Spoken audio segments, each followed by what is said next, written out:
Welcome to the Cardano Project Catalyst After Town Hall Breakout Room about international growth.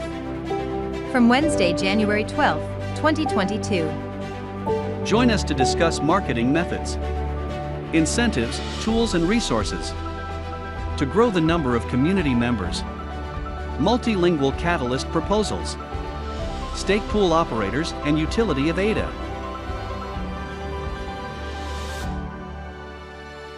Oh, it's okay. It's other ecosystems. It's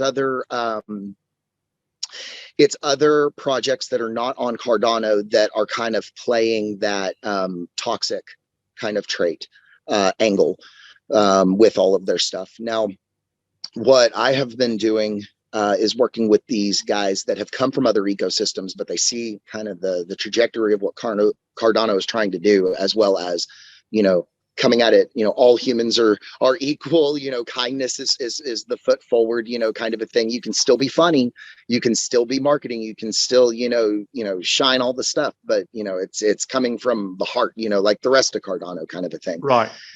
And so there is, and I'm sure, it's all made the rounds on Saturday, Charles himself went around Twitter Spaces and stuff and everything. And from, I was boots on the ground during that time and everything. And I will assure you that before he went into the Cardano Stoners Club space and before he did his own space, he went into some just various ecosystem spaces of just various ones. Those are the ones that he got like brutally raked across the coals. What was he doing, Chad? Was just experimenting by just diving in? It's what it felt like. I mean, because obviously, the community is huge. As you saw when he got on there on his space, 1,700 people tuned in. Was that on his open mic thing that he did just on the spur of the moment? Yeah. And then the Cardano Stoners Club, what led him into coming in there was because he was on Twitter. Yeah. Oh, there is a huge cannabis community in Cardano. That's the thing that's what I'm saying is what Twitter Spaces is showing is there is the degen side where everybody loves what is going on and wants all of the DeFi mechanics and wants, all of the stuff. They're hungry for it, but maybe their angle into whatever their life is, they don't find their way to the back channels in Discord, like through Project Catalyst or through anything in the utility side of it. But I'm a part of a meme token project, the Charles token. And what we're doing is it's a meme token up front, but we're pushing this thing called MemeFi, which is, we're claiming is the Trojan horse of DeFi. And what this is going to do is it's going to bring these teachings and these stories and these conversations about what DeFi can be and everything. But it's from, the CNFT angle and the meme token angle and, Can I dive in, Chad? Because here's another thing, right? As you can see, I mean, my son's just coming up to 30, okay? So I'm a little bit advanced to that, but I went through all his childhood. So I understand what the 30-year-olds have been through in gaming and all that sort of stuff. I've been in business 43 years. Now, the thing is that all of these different channels like Discord and a Telegram, this, that, and the other, sometimes for people like me, it feels like a complete fire hose of quite a lot of irrelevant stuff. Absolutely. Yeah, there's Tom saying hi. What I'm also trying to do is to create other channels that is accessible to people who are not gamers, stoners, a lot of other things like that. And I'm glad you've mentioned Stoners Club, because I've got a champagne that's actually infused with terpenes that I'm going to be putting on Cardano with the stickers on the back. So my question is, what's your thoughts on inclusion to people who are not just on, TikTok and things like that, more traditional communication, stuff like this? Everything that has ever happened in human history has been propagated through storytelling, no matter what, be it invention, be it discovery, whatever, morals, all that stuff. And we have done so well so far within our own, lack of a better term, echo chamber. We've been able to, orchestrate this beautiful story. One thing that I have found in engaging with the people that love what they can see of Cardano, but they're not necessarily like what you're saying is first line in the the waiting line to get into like Project Catalyst or something like that. You know, it's the elephant in the room. Cardano has not marketed itself well. There was a lot of people doing a lot of work in labs and working on a lot of hardcore stuff. The Venn diagram of the people that do those things and then also want to take the time to go shill it out to the world, it doesn't normally match up. Right. No, no, exactly. Yeah. Yeah. And so, you know, what we're left with is we're left with this amazing story and this huge, robust ecosystem that can be parallel to the legacy pillars that have been holding us down, and nobody knows about it. Well, could I add something? Sorry. Yeah. Yeah. Please go ahead, Tom. Yeah. So then, because I'm not seeing, I don't see this as a problem just for Cardano. I'm seeing it for other than video game tokens and some sort of some utility tokens. Like, I don't understand why there's the social media platform built on the blockchain crypto. I don't understand why there's not Fiverr for crypto or Craigslist for crypto, where people are encouraged to not to get the token because it might go up in value later on, but that they're using that token as within that ecosystem. Oh, and by the way, yes. Yeah. So let's say you're making your money in Fiverr, it's saving it in ADA, and oh, by the way, in the backend interface, it shows you how you can invest that inside of a stake pool or make some money. So incidentally, you're earning money that way. That way that someone goes, well, why would I go on Fiverr where I'm getting dollars that's losing value versus on the Cardano Fiverr where I get money and it teaches me how to do things. I'm not seeing any of these projects anywhere. Right. Well, and the other thing too is like what we're like Gimbal Labs, for example, they are showing an API that's going to be plugging into legacy systems. That's their front product forward. And the gas fees are going to be getting paid in their tokenomic structure of their own Gimbal tokens, which is going to be connected to a DApp that's a one-on-one scheduling DApp where people that need meetings can do. So right there, you have that closed loop system within Gimbal tokens. You know, it's still early days for the Charles token project and everything, but barring the community can, you know, jump on board and be a part of what we're trying to do and everything, what we hope to do is add utility, like be a meme token just clearly on the outside, and because we have the dankest memes in the Cardano ecosystem. Like, but other than that, like if there's actually a bison paper to it, there's actually a tokenomic structure to it.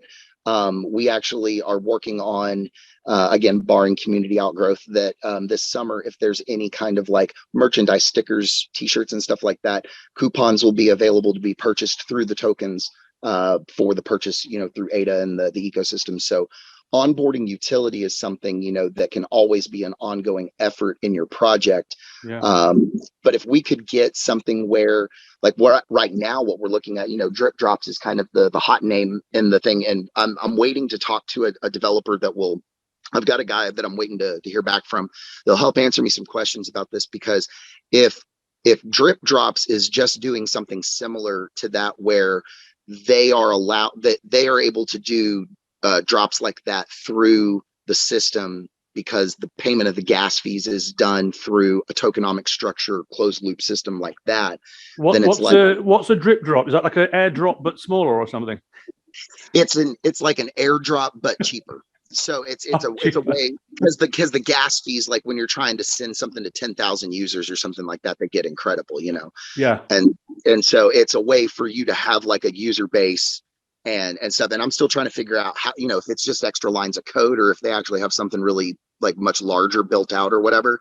But if it's just extra lines of code, and if it's just how the thing is, then what you're really seeing is a way that, like, you know, for us, like right now, we're doing a passive income thing. We're calling them meme bonds, where for every NFT that you hold in the wallet, it has a rarity score, and whatever combined rarity score that is, every Sunday, which we're calling Charles Day for the next Sundays, is getting passive income dropped to your wallet.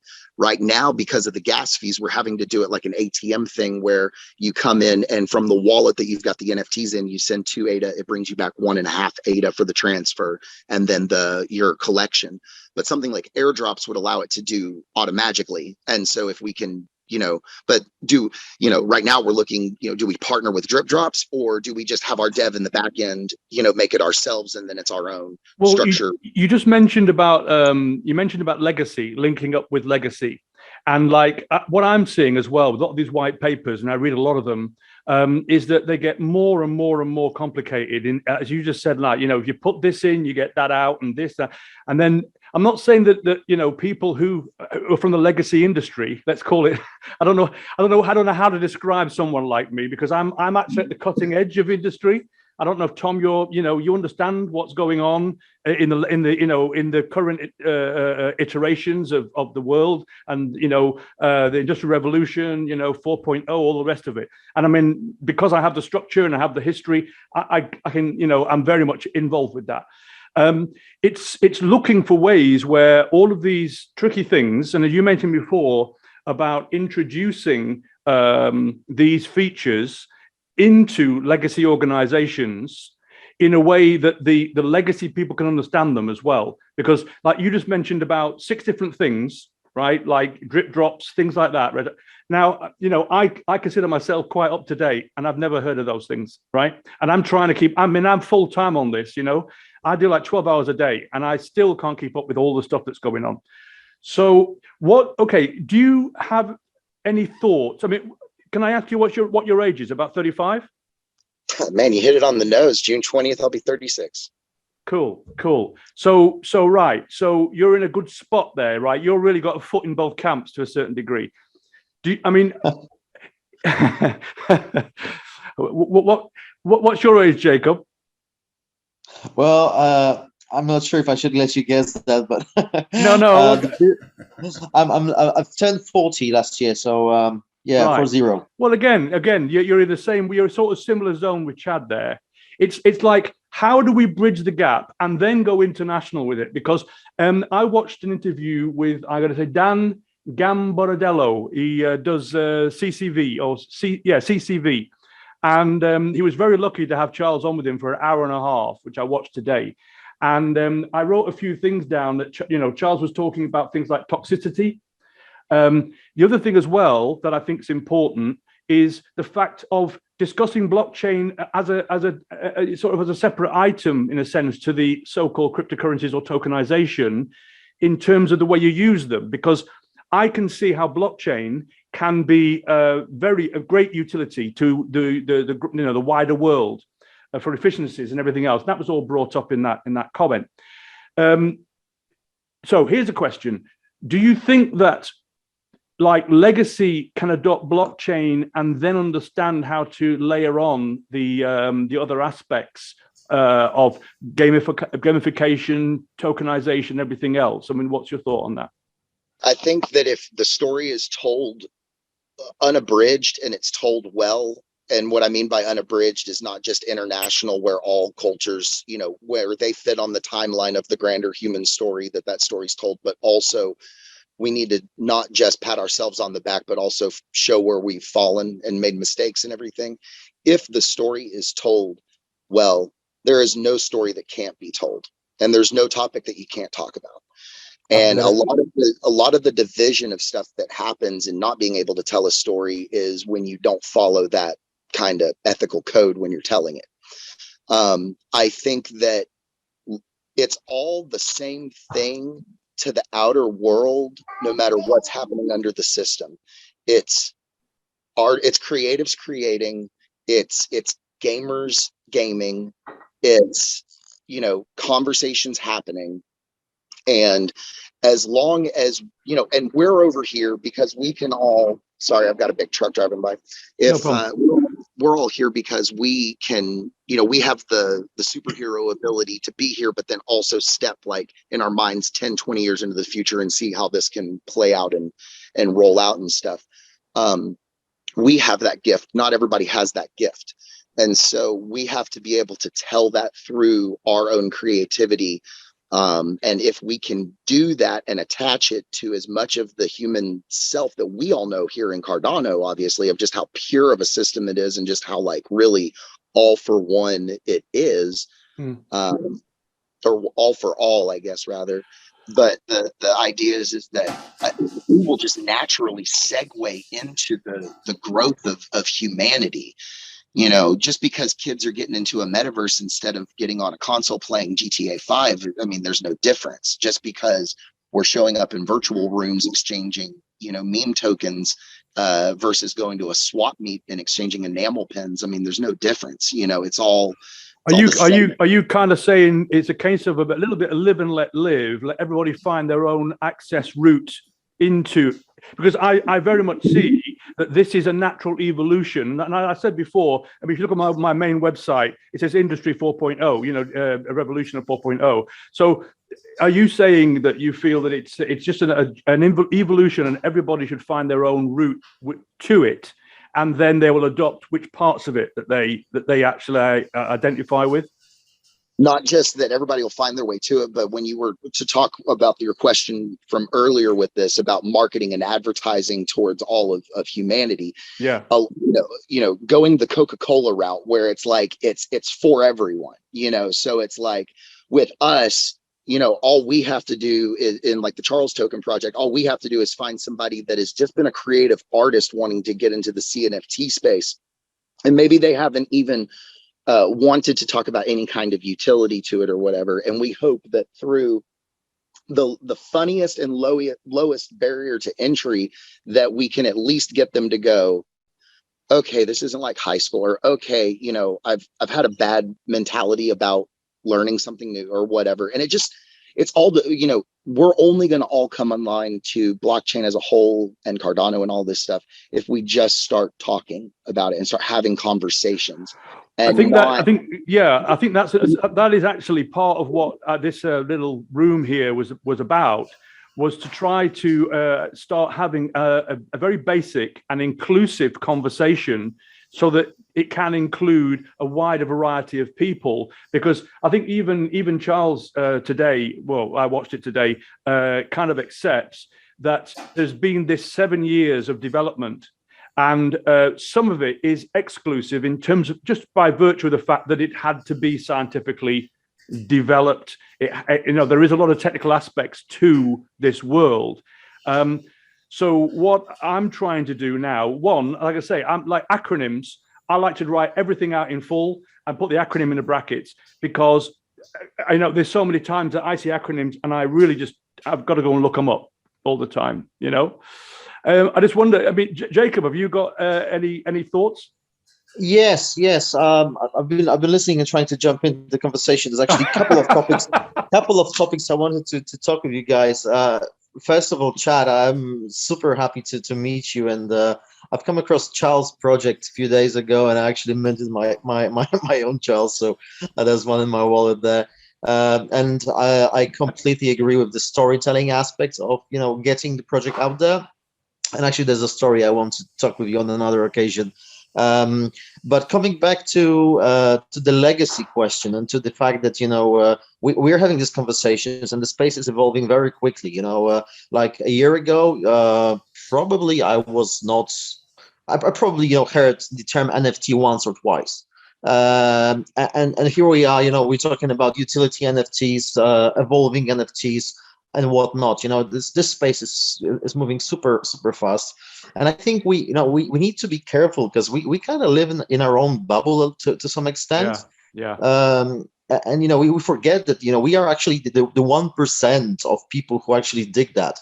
And I had a weird experience a few days ago where you know, I found someone on Twitter that is, you know, she's an academic doing her PhD in paleontology, and through LinkedIn I had her phone number, so I decided to approach her and have a conversation.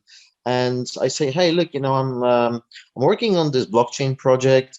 And she goes, is it some NFTs? Is it some some Ponzi scheme? And then she goes on a rant saying that you know, the blockchain, this is, you know, coal energy inefficient, and she wouldn't even let me like say, hey, this is, you know, third generation. We're past this already. So to her, and she was younger than me, you know, so basically, and an educated person as well, and to her, blockchain means energy consumption over the head. Right. So you know, between us and people like her on the other side, there is a massive gap and massive education gap that we need to fulfill. And you know, I would always say, just go to the basics. Just show them, what's the cost of, you know, 1,000 or 10,000 transactions on Bitcoin, Ethereum, Visa, and Cardano. Wow. If we present it that way, then we and do it in a kind of Instagram post format where it's all visual and absorbable within 2 seconds. So I think that's something we should be doing. And have one of the the meme tokens. It doesn't have to be us, because that's the thing, is since it's all within the ecosystem, when we saw, it's going to be like Binance versus ERC20 ecosystems, right? Where it's it all kind of works in filling everything out. So, it's if you've got that infographic that's explaining a low barrier to entry, education fruit, and you've got one of the meme tokens dressed up in a research lab in the bottom corner, pointing the stick to the thing, yeah. That's how you do it. That's how you do it. Exactly. Yeah. Hi, Eric. I see you've you just arrived. You have your hand up to say hi. Hey guys, can you hear me? Yeah, cool. I just want to add on to what Jacob just said, that education, and I've noticed that too. There's a huge gap. One thing, just a reminder, is that we are right in the beginning. If you look back in the early 90s at internet, yeah, it was a scam. It was, we are exactly the same place today where they were in the early 90s. Nobody knew anything about internet.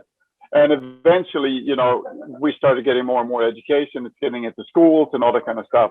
We are going to get that reaction, unfortunately. I have actually started up another meetup group again here with a couple of friends. So we're going to have one tonight, where we are wanting to connect with people within this sphere.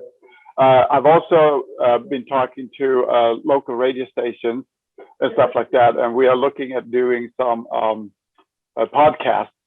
And as a matter of fact, it's an affiliate to NPR, which is really good, because if this takes off, it can actually start reaching a broader audience. But to go back to what Jacob said, it's super important with education. And I think in every field, it doesn't matter if it's Cardano, Ethereum, or whatever, that is something is lacking. What we are seeing on internet is everybody just trying to push coins back and forth and make billions of dollars and whatnot. And the whole point with what they're missing is the whole point of blockchain and what it can do. Yes. That's my view anyway. But again, to go back to us that are a little bit older, we remember early 90s. We remember how it was then. It was all exactly the same thing. Yeah. It's just like a deja vu. Hey, it's just a funny story. I can remember back in the middle 80s when a guy told me, when the fax machines came along, he said, I don't trust these fax machines. I'm never getting rid of my telex. And he meant it. He was totally genuine when he said he would never get rid of his telex. And of course, we've seen fax machines come and go. So, and as you say, it's Eric, it's a very good model to look at how internet was not adopted initially. And even, for instance, like real estate deals, which I've done real estate for many years. I remember when PDFs basically were not trusted. And then suddenly, I've done literally for the last 15 years, done all my deals from my lounge using PDF documents and just post the originals in the background. Hey, Eric, one thing to your point, it was the barrier to entry. Could you have back then in the early 90s given a 5-year-old access to a computer and have them check an email? No. But at the same time, when I was high school age, my mom babysat this little girl. And so before I would go to school, sometimes I'd feed her a bottle and stuff like that. And we watched morning shows. And at that time in the early 2000s, there was already on Nick Jr. Blue's Clues episode where Blue gets an invitation to a party through an email, and her and Steve go to the computer to check it. And instead of just the screen's back to the thing, they actually show the screen and show her grabbing the mouse into the cursor and doing the thing and, checking the email.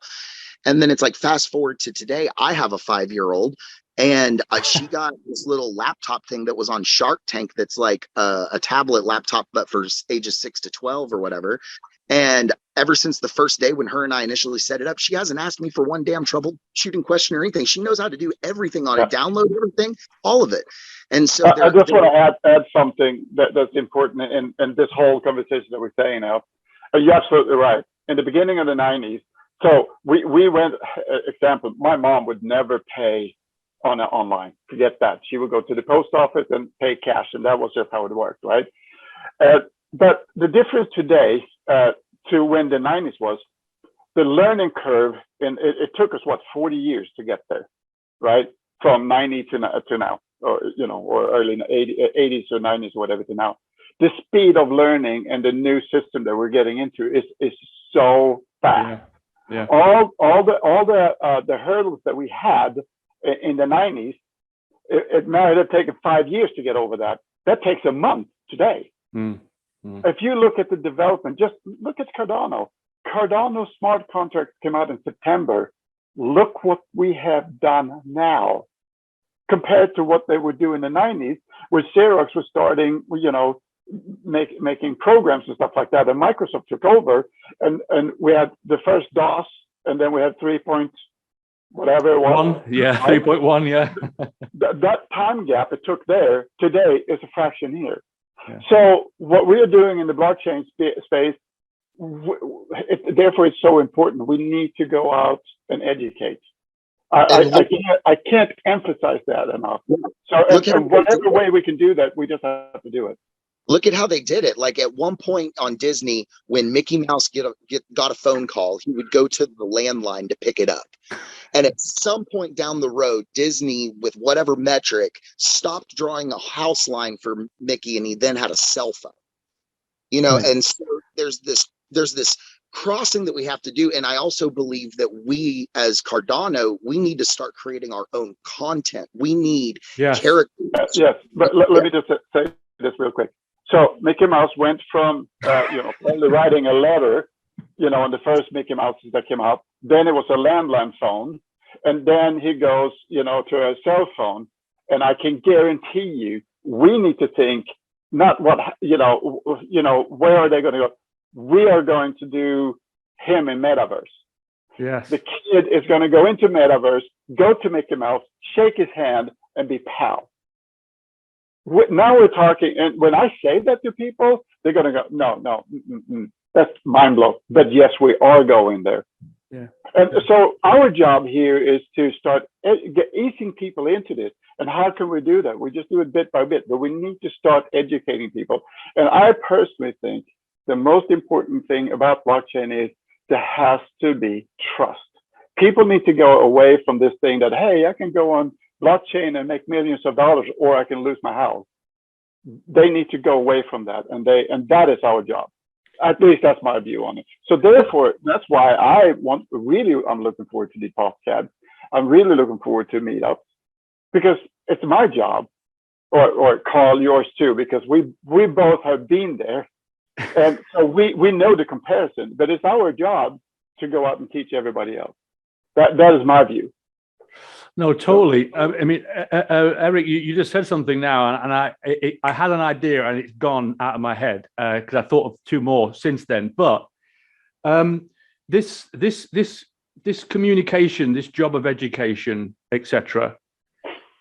And this is why this idea of this room was to get it all around the world for people. Oh yes, my thought is that my approach to the crypto world is to show people utility, i.e. what's in it for me. You've seen that acronym, WWI or whatever it is, right? If we can, I'm approaching real businesses and showing them use cases as to how the blockchain, well, particularly Cardano blockchain, can help them in their business.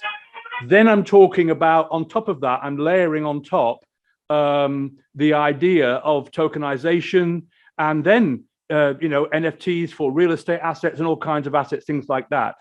And I even have my own project, which is a metaverse as well, which is actually it's a development of a resort. It's a 500 acre development, and I'm actually creating a metaverse version, and then I'm using the metaverse to then monetize the development, which I don't think's been done yet already. But it's a way of showing people how the virtual world can actually link up with the real world and facilitate real world things happening. Now, I know that Empower are talking about real fi and everything else. I'm trying to go a step further, in a sense, is to actually have people have it connected in their heads that it is connected, and it's going to be more connected and more connected and more connected. I have something to add with that, because Why am I surprised?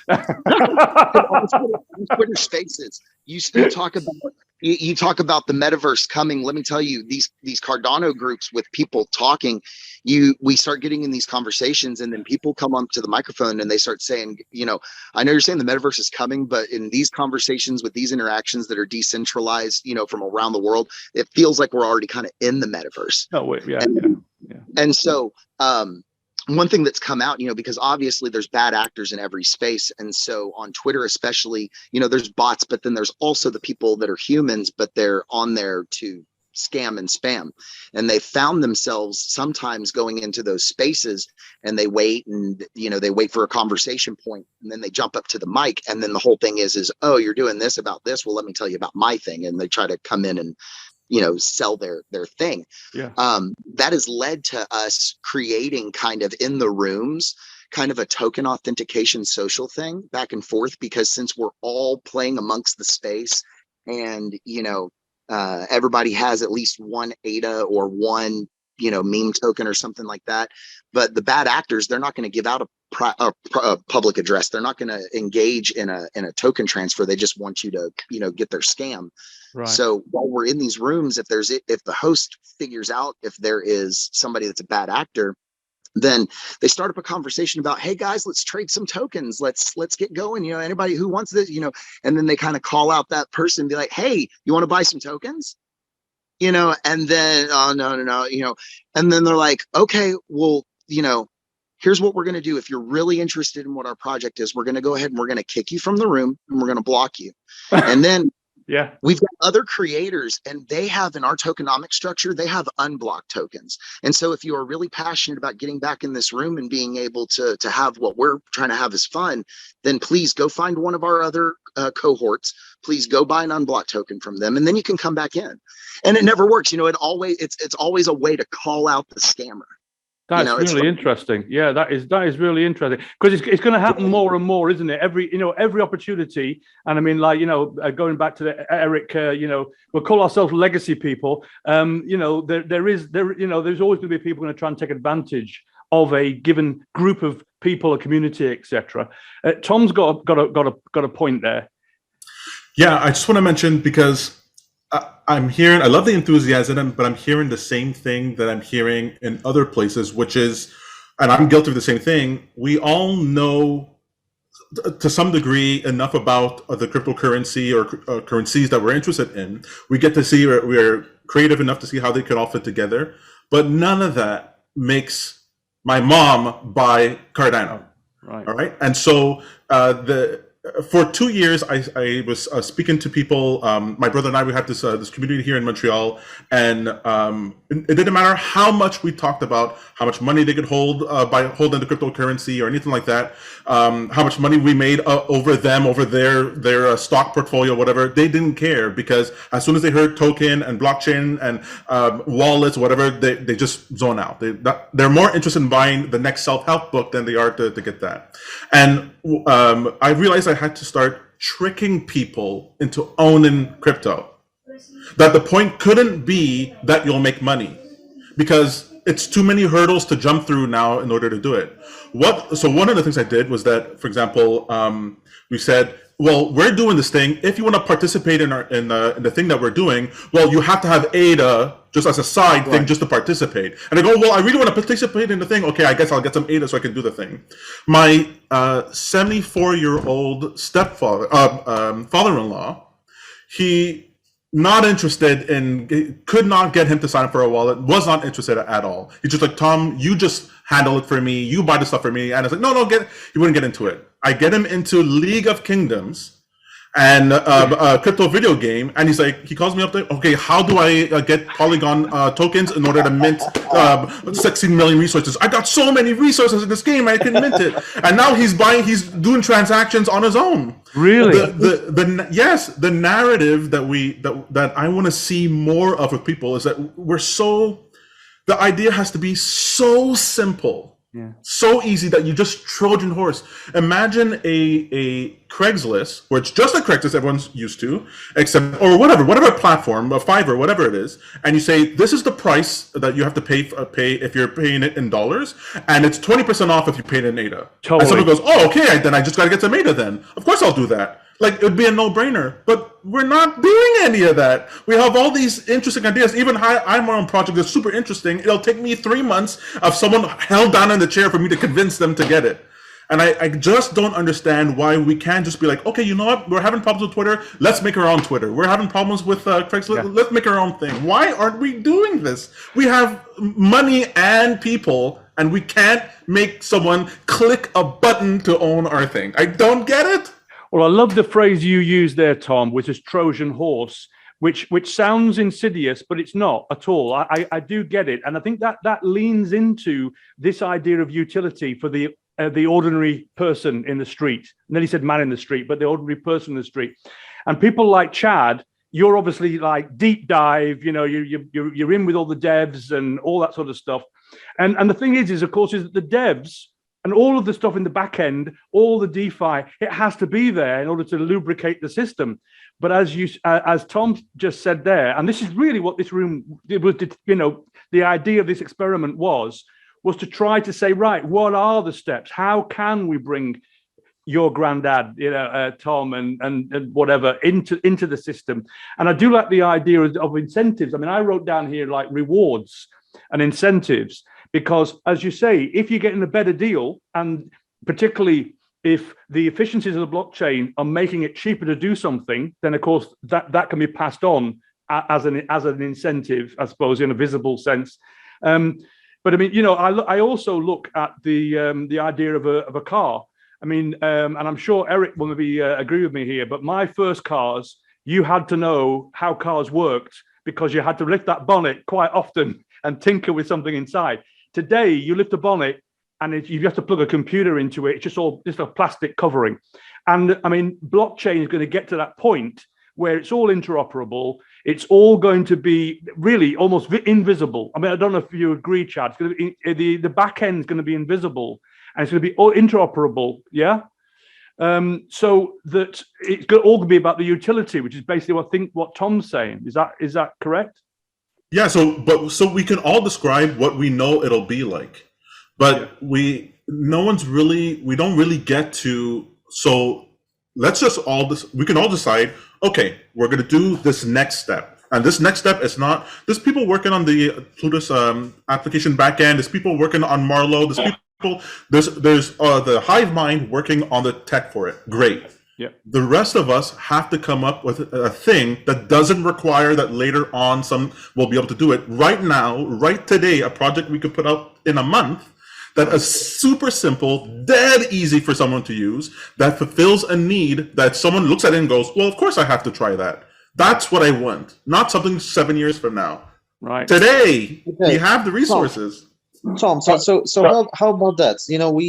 Are you in Project Catalyst anyhow? Are you doing anything? I'm preparing a proposal for Fund 8.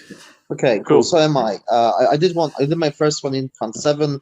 I think I'm going to do another one for Fund 8. There's a lot of us doing those, and in our proposals we have some needs that are repetitive, right? Like we need to put in, get a design for a presentation, or get a logo done, or build a simple website with the front and whatever. So you have a group of people who need to be developers, graphic designers, etc. Why don't we create a bloody Trello board where people can advertise the jobs that that people can pick up and get them done?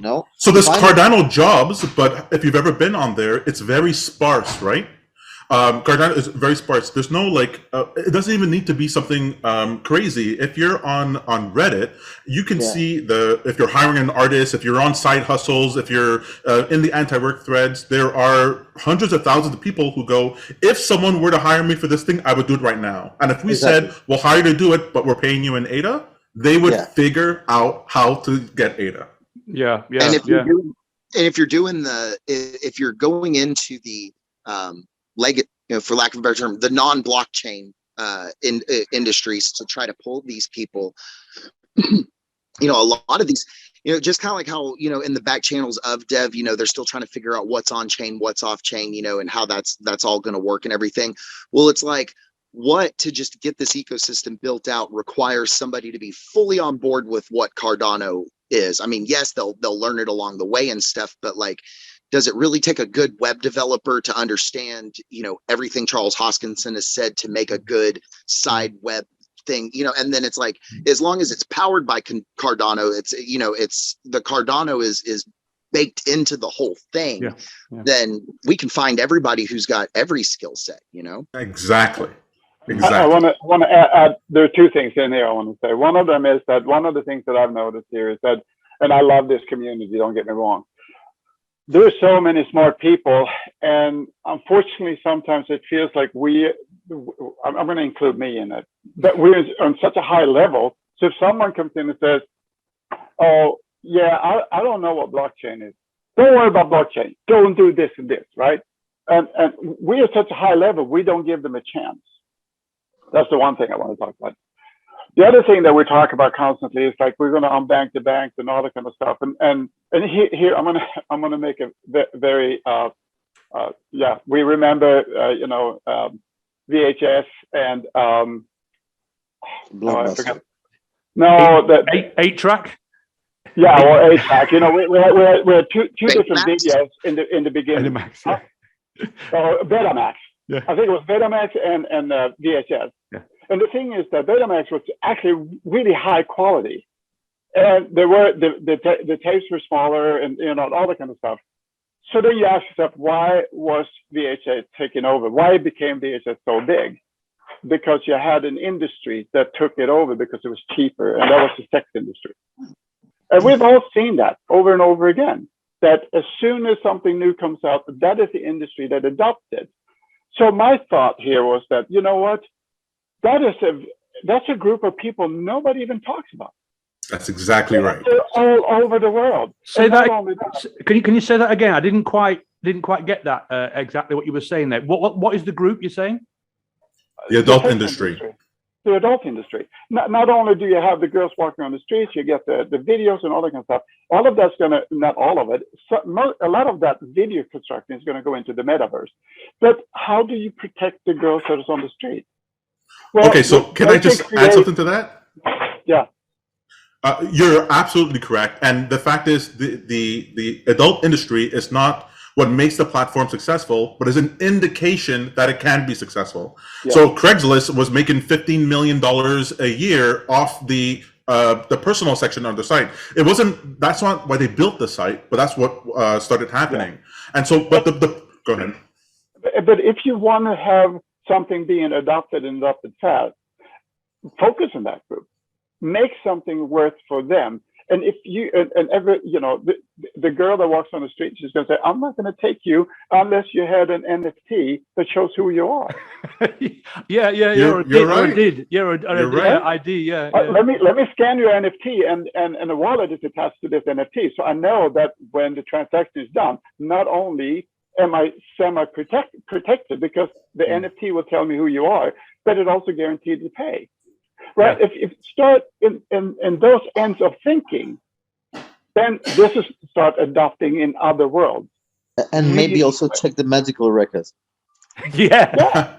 Well, I'll just add this. My ex-partner worked for a non-profit organization for the rights of sex workers, and the number one service that they provide was the ability to dox Johns who were abusive or anything like that, and a way for those people to manage their money, to get their money and manage it properly. It was like the number one service. I remember when I was building out their site and building out the features, I couldn't believe that this was needed so much. And then we see the same thing in Patreon and OnlyFans and all that. These are all using the technologies that are revolutionary, but providing a way, TikTok and all that, that's distancing these people from the harm of the from the harm of the contract. And so the principles behind what you're talking about here, that's the kind of thing that I'm talking about, where you go, someone sees that and they go, well, if it works for this industry, then it'll definitely work if I do job recruitment. It'll definitely work if I want to trade free items. It'll definitely work as a replacement for Facebook Marketplace, because it's a proof of concept. If it works there, it'll work in everything. It's funny. It's like what Chad was saying about on the metaverse, how you would get rid of bad actors and they'd have to actually make some effort, jump some hurdles to get back in. It's a little bit, I can almost see it. All connect. But here's the thing, though. Again, what I said before, we are in such a high level. We think about this all the time. It's very hard for someone that comes in from the bottom to understand what we're doing. So that, it's our job to educate and also protect. If we create an interface that does that for them, that holds their hand through that whole process, then you're going to get that. People are going to flock to it. There are people who are desperate for an opportunity to unlock whatever creativity or potential that they have. And if we provide those platforms, and it could be dirt simple.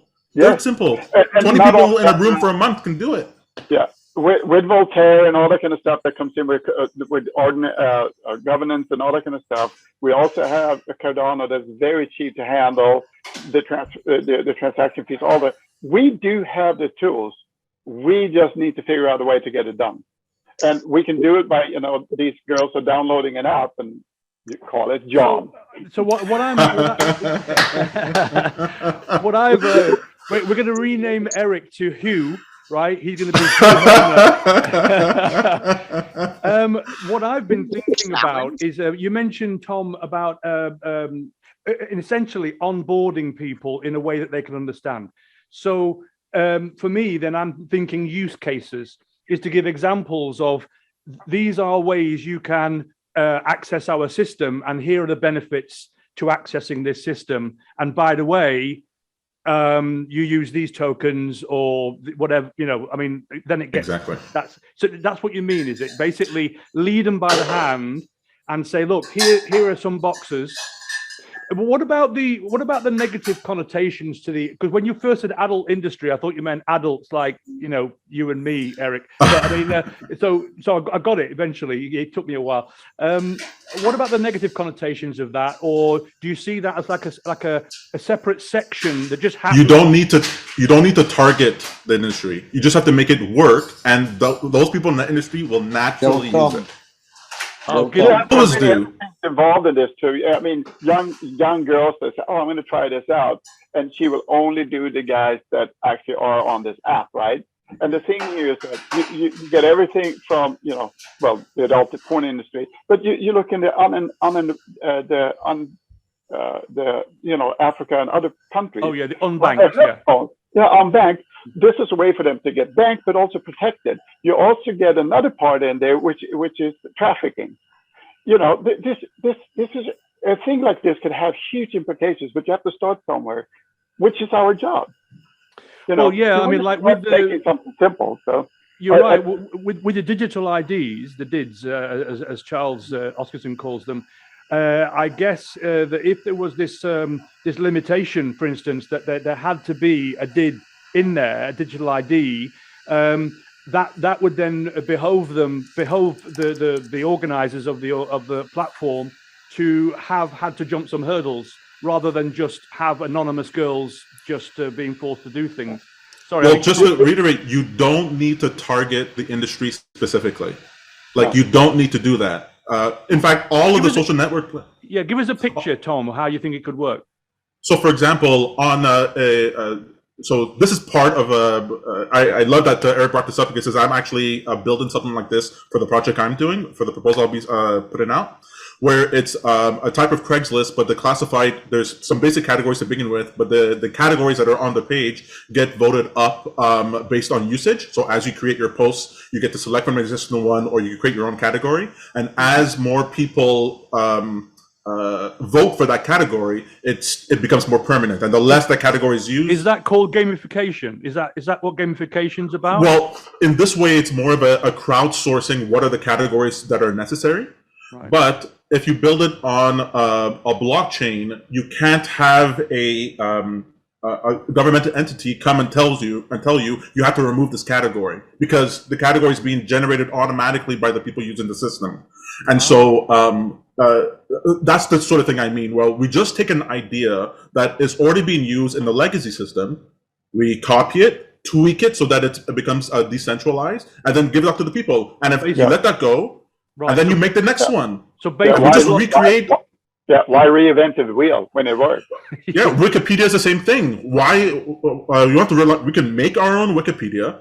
Like, we just have to make the platform. If it doesn't work, it doesn't work. We move on to the next idea, and you just keep recreating these things that that people are using all the time. So the use case people already know. They don't have to be. They don't have to worry about the centralized. And then imagine the Wikipedia version where editing the platform actually generates you tokens. That's valuable, but that wouldn't be the point. Yeah, it'll stop them begging all the time for more money. I mean, to tell you, Wikipedia, they started it for free. That was their choice. Now they're making us feel guilty about using it. So. Well, I used to give them money. I give them money every year because I am using the platform, and I'm like, well, if I'll pay Netflix, I'll pay Wikipedia. But I don't understand, why haven't they changed into a blockchain? Why haven't they made it so that the people who are actually publishing the platform are making money from the system? Now, the people who are editing Wikipedia are not doing it for money. No, right? True. That's not what they're doing. They're doing it for this usefulness. Now, and of course, there is another thing here as well. And Chad's obviously deeper dive into this in terms of the back end technology side. But volunteers are great in the beginning, but their energy soon wanes. We all got to live and all this sort of stuff. And then you end up with just the nerds or the hippies. I call them hippies. I mean, I'm talking about the revolutionaries and things like that. And the thing is, we don't want the whole blockchain industry to be taken over by the people who think they can take over banks, they can change the government. So, because that's never going to happen. There's going to be this transition period where it's going to be, everything's going to live together, like every revolution. I mean, what do you think, Chad, about this conversation, where we're going, and bringing the legacy to the modern and using use cases like Tom's talking about? Well, I mean, ultimately, we with CBDCs, we see that putting all financial systems on chain is an inevitability, no matter if they are nefarious or benign or anything. Because of that, that's just how the core of the world is going to work. I think instead of worrying about who comes into the ecosystem, I think it's making sure that we don't bring in the other stuff into this ecosystem. And one of the things that can I ask you? You mentioned the other stuff. What do you mean, legacy stuff, or what do you mean? Like questionable behaviors. So, if we force the hand of through the revolution, like what you're talking about, then history doomed to repeat itself, kind of a thing. If the technology is just so damn shiny and good that nations actually, when transferring inevitably over to blockchain tech, they choose Cardano or something that is as altruistic, so to speak. What you're going to have is the ones that are bad actors. They don't want the immutability. They don't want the voting and governance. No, right. That is the part that we have to punk rock force the world into. It doesn't matter what else happens in blockchain, as long as we can make sure that every chain is immutable that has anything to do with the system. And if pretty much just it. No, it's a good point, Chad. I mean, I get what you're saying, but one thing that I'm kind of feeling, and you can obviously shoot me down if I'm wrong. But my approach has always been that blockchain is the inevitable part of the world in terms of the bedrock of what's going to be different going forward. And it doesn't matter whose blockchain, as long as it's a good one. And I know that I'm with Cardano because I believe Cardano's been developed in a better way, and it's learned from everything else going before. And then the tokenization, or whether it's NFTs or whatever it is then just a lubricant on the top. It's an incentive. I think you said that, Tom, didn't you? That basically you create the system, and then by the way, you can also benefit in this way or that way. Exactly. So that was, if I'm not mistaken, Satoshi's reason for tying Bitcoin to a price. That as the price increased, it would make people pay attention to it more and more. And what I found is that if for some reason you're able to get someone to hold Cardano or any cryptocurrency that's increasing in network effects for a year, that's it. They're done. They're in the system now, because they don't look back on this thing and go, wait, this thing I put $1,000 in is now worth $2,000. How do I ever ignore this again? But that hurdle to get them in to begin with is the part I'm finding very, very difficult. My brother and I, we were holding meetups and online meetups and in person, and it didn't matter. I could speak to people blue in the face, and they're all inspired, and after an hour they sit there, okay, I'm going to sign up, and I message them the next day. No, I didn't do it. It was too hard. I tell you what happens if, barring, as I like to say, barring World War III not happening, or the asteroid not hitting the Earth first, as long as we're able to play this experiment out, what I see is all the other chains that have existed up until now, they have been connected in some way to the legacy systems and everything, like directly. Cardano, because of the protocols and the way that it's built, it is actually, if we were able to snap our fingers right now and have it completely filled out into ecosystem, it would be parallel to the central banks right now. Like, we would not be existing in the current structure. Because if you're ADA centric and you're working within the thing, yeah, you may use US dollar if you need to transfer, just like how we convert to other coins and stuff. But it's all about, it's all about turning people to where, instead of them feeling like whatever their nation's currency is their default use of value, if we can get people's minds to switch over to where ADA is the default use of value, and it doesn't matter what else you use, then for one, we circumvent a whole lot of lawsuits and tax problems and a whole lot of other stuff, because we're a parallel ecosystem. And then if we get enough people coming over, we'll either force the hand of the Federal Reserve to adopt immutability into their system, or they'll dissolve away like any dinosaur has in the past.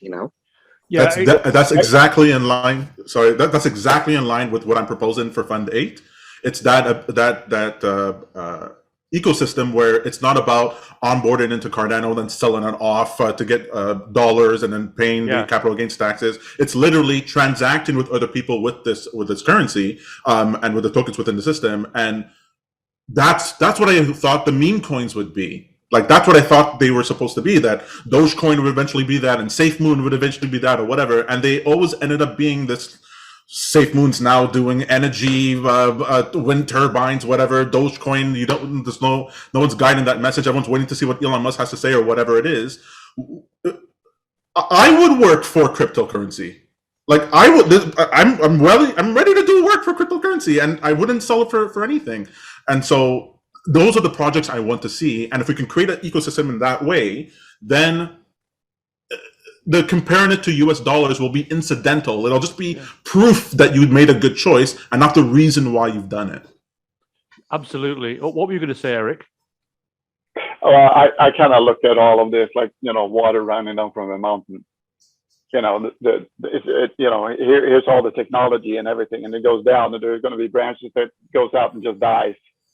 And then the further down we get, the wider the adoption gets. And the wider the adoption gets, the more power it has. If there's a log in the way, bang, the big flood is just going to go right over it, right? So, and we've seen it over and over again. If you look at internet in the beginning, it was this trickling little thing that started, and then eventually grew and grew and grew. And today it's so big that nobody can stop it. Absolutely. Well, I mean, so that's just the analogy I used, and I mean that's just look at history, look at everything else. It's just the way it is. yeah, inevitability, isn't it?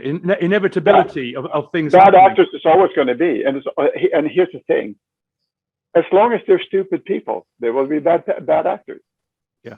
So, and I still run into people that go, so so I got this email from this guy in India or in Africa that is a prince, Yes. and I'm going, it's 2022, and you're still falling for that. So the thing here is that as long as there's stupid people that are willing to give you money for that, there's always going to be someone taking it. I see Dogecoin started as a joke, and people are still putting money into it. Bitfinex, this girl and on those people walked away with, what was it, $4 or $5 billion. Bitfinex still exists. Why? Because people are stupid. And one thing that we talk about in our spaces when it comes to like meme tokens and what we're trying to do in the Cardano ecosystem to kind of make a little bit of a different story is the biggest mistake Dogecoin and Shiba Inu ever had was not having something underneath to then present once they got international fame and fortune. That's right. And so, hypothetically, what we're hoping for is when the hard fork combinator comes on this year, and when media starts poking their head there, we can already feel the wrestling in the industry's media that, they're starting to get Charles back out and stuff like that. If we have all the media come into Cardano to see, and now we have something to show for since the last time they were here a couple of years ago. Now we've got these things to show for. And if now there's all these tokens and dexes and stuff. And so then now, just as like with Dogecoin and Shiba Inu, there's a possibility of a 15-minute freight train that's coming through the Cardano town of hype of all of this stuff. Then it's like, we have a position just as much as Cardano as a whole has been to try to set a new precedence in the whole ecosystem. This is a chance, like, with like our project specifically, it's like, NFTs and meme tokens, they're completely different on this ecosystem. And we're showing you exactly how from the jump. Right. Would you agree then that the point, when that train comes, the point can't be the same thing that we've seen before, which is come in and you'll make money if you're early. It's got to be another benefit. Totally. Whether it's you have opportunity for the future, whether it's entertainment or whatever it is, it can't be get in early because you'll be able to sell your thing to the next guy who came in later. I cannot stand that. It's not going to work. We're preventing our NFTs from just getting on the marketplaces. Right now, none of ours are showing up because we're doing a passive income drop for the next 50 weeks for this entire year. And by you holding them in your wallet, you get Charles tokens. And so right now, since we've got a low value in the whole ecosystem, it's beneficial for people to hold them in their wallet rather than just going and selling them and fluffing the price and using us as part of that whole marketplace venture. So this is an example, and welcome to an example of how DeFi is getting back at the legacy system for making sure that there's trust and stuff or whatever. So that's an example of how we're trying to. I mean, I think that is good because you're fighting back against this speculation bubble, because this is a thing that I think that is definitely in the last couple of years been harming the outside view from amateur people. Let's say people don't know the industry, is that it's all been about buy, hold, you be rich, and then that's complete bull. I mean, some people were lucky. I mean, I wish I bought ADA back last January, in 2021. Great, it was 17 cents, something like that. Would have been lovely. But the thing is, I mean, I actually been studying about tokenomics quite a lot. And one guy from Canada, and Tom, you're from Canada, yeah? Yes. Yeah. And Eric, where are you based? You mentioned you're doing your meetup groups. Sorry, you're muted. Yeah. Sorry, mate. Yeah. I'm actually in Northwest Arkansas. North Arkansas. And where are you, Chad? Are you on the planet? Dallas, Texas, baby. Well, this guy from Canada, really, really intelligent guy, ex-mounted policeman, and he was talking about the fact of that if you own a token, but there is an underlying profit center, an underlying business that is creating a revenue, Whether the thing's up or down, that's kind of secondary, which I think is what you were just all saying. It's secondary to the actual real reason the thing's there.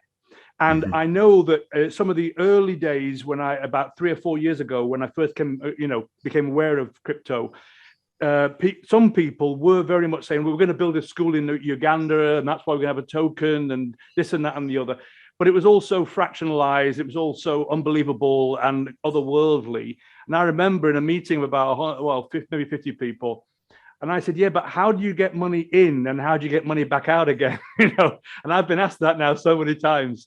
But that is that thing, like Tom, with your older relatives, that's that thing. It's that otherworldliness, and Chad with it, with the metaverse, it is that kind of like, oh well, now if you've got kids and if you've seen them earn tokens, earn armor, go into a bar and buy, a new sword and this, that, and the other, bang, bang, bang. So what I'm looking to do now is I'm looking for use cases where I can say, right, how can that facilitate business in a more efficient manner?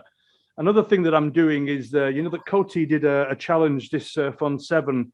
So I'm producing e-commerce plugins for Joomla.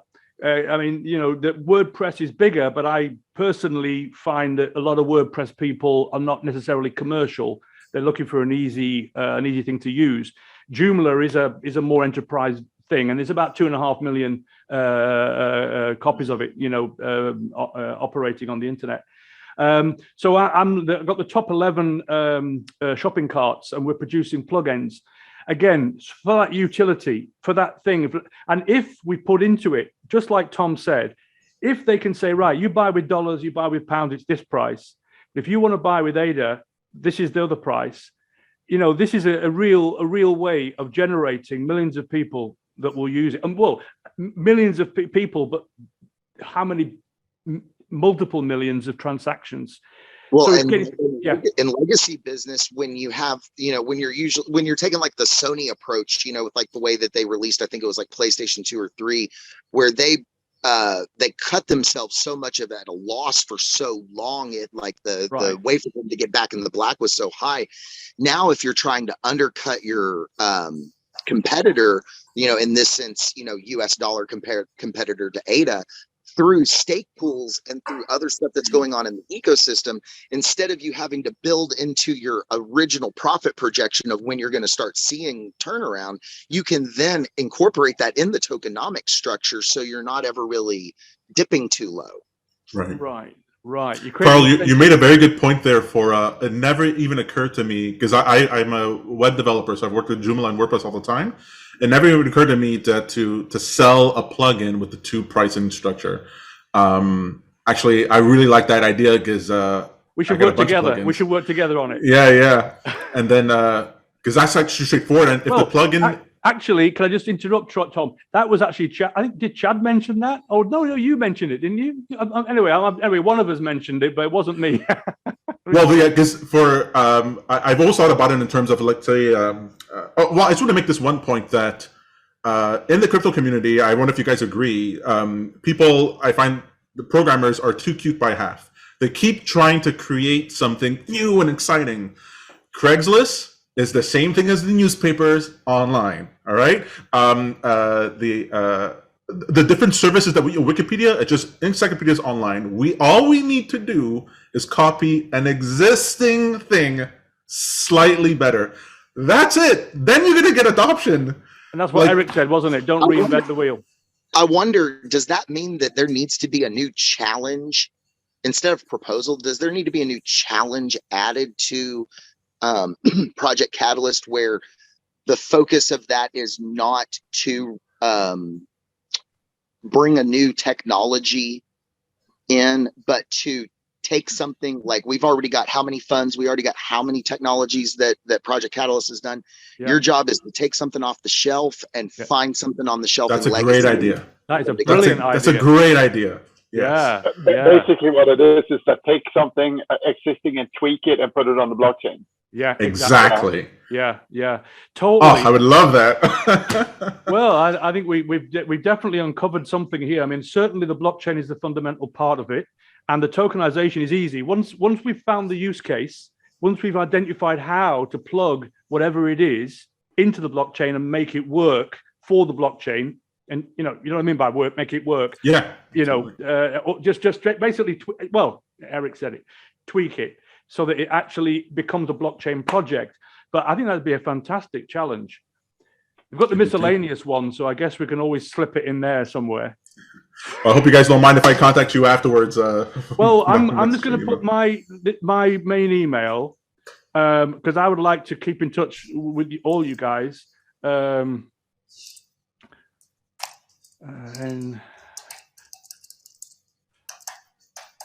so yeah, I've got to the point now, I've actually stopped even typing now. I dictate virtually everything that I do. It's so much quicker. And yeah, right. So oh yeah, just enter. Yeah, okay. So brilliant. Now I'm supposedly, when I stop this room, I'm supposed to get a copy of this chat. But what I'm going to do is I'm copying and pasting these emails. So to mention, you guys were fantastic. Thank you very much for the conversation. Well, I think this has been probably the most vibrant room ever, from what I've seen. Trying to change that's Chad's fault. Hey, listen. Yeah, well, Chad's got a little bit of help going on there, I think. Well, and besides that, coming from the front line, I've been reinvigorated in just my purpose in Cardano because I finally see it. Because when I came in, Project Catalyst, I'm a marketer, media, production and stuff. But one thing that I've always been to friends and family and everything is like a technology communicator and a science communicator, and being able to take those high concepts and bring them down. With me being a father, you know, it's always trying to, you know, what can I have an 11-year-old and a 5-year-old. So it's like, what can I teach them when? And when's the first moment that they're able to start grasping something?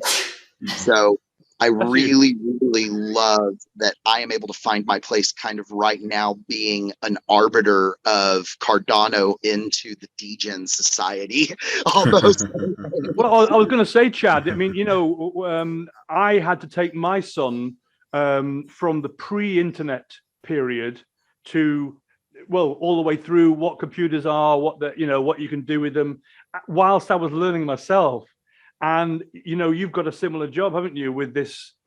I mean, because it is a shift. I mean, whatever we want to say, there is a major shift going on with Internet of Things and everything else, trackability, traceability, accountability, all this sort of stuff. Tom, are you Sacred Prophet? Yes, I'm on that on everywhere. So it's the easiest way to contact me. Everywhere. All right. Yeah, on Instagram. My email is. Let me just put it in there. But I mean, look. Do you think that we should keep this room going, or keep this topic going? Well, I got to get back to my stuff, but no, I don't mean tonight. I mean in future. Oh yeah, sure. Yeah. But do you think that, I mean, like I put international growth because I'm particularly with Girolamo.org. I'm actually translating the documentation into 60 languages and to try and get it out to the world. But the name of this group is a little bit misleading, though. You might want to. Well, actually, it was an experiment. I mean, initially that was my idea, but the thing was, I wanted to see where it went, and it's actually gone in a very good way. Well, look, over email and you should just put your email. Oh yeah, me@sacredprophet.com. Right, great. Well, I'll be in touch with all of you anyway by email. And I'm sorry, email. Send one email with everybody's name. You know, I will. Sure. I will. And that way everybody gets the same. So. And then look, I mean, I'm very keen to co-host with you guys, right? And change. We'll do another room. Maybe next week we can come up with a name, do another room, and maybe we'll come up with a challenge for a fun day. I'm on it. Yeah, I'll educate the world. Yeah. Come say hi on Twitter too. I host spaces every single day, or I'm a speaker in the other Cardano spaces. So I'm Chad Hack Nature on Twitter. Just come find me. Sounds good. And maybe working on this podcast, I might actually reach out to you guys on certain things that I want to incorporate or whatever. So don't be surprised. I'll send an email out with all our email addresses on everything, and then we'll just cross-fertilize and make it all happen. Yeah. Sounds good to me. Fantastic. Thank you very much indeed. It's been brilliant. All the best. Brilliant. Thank you. Bye.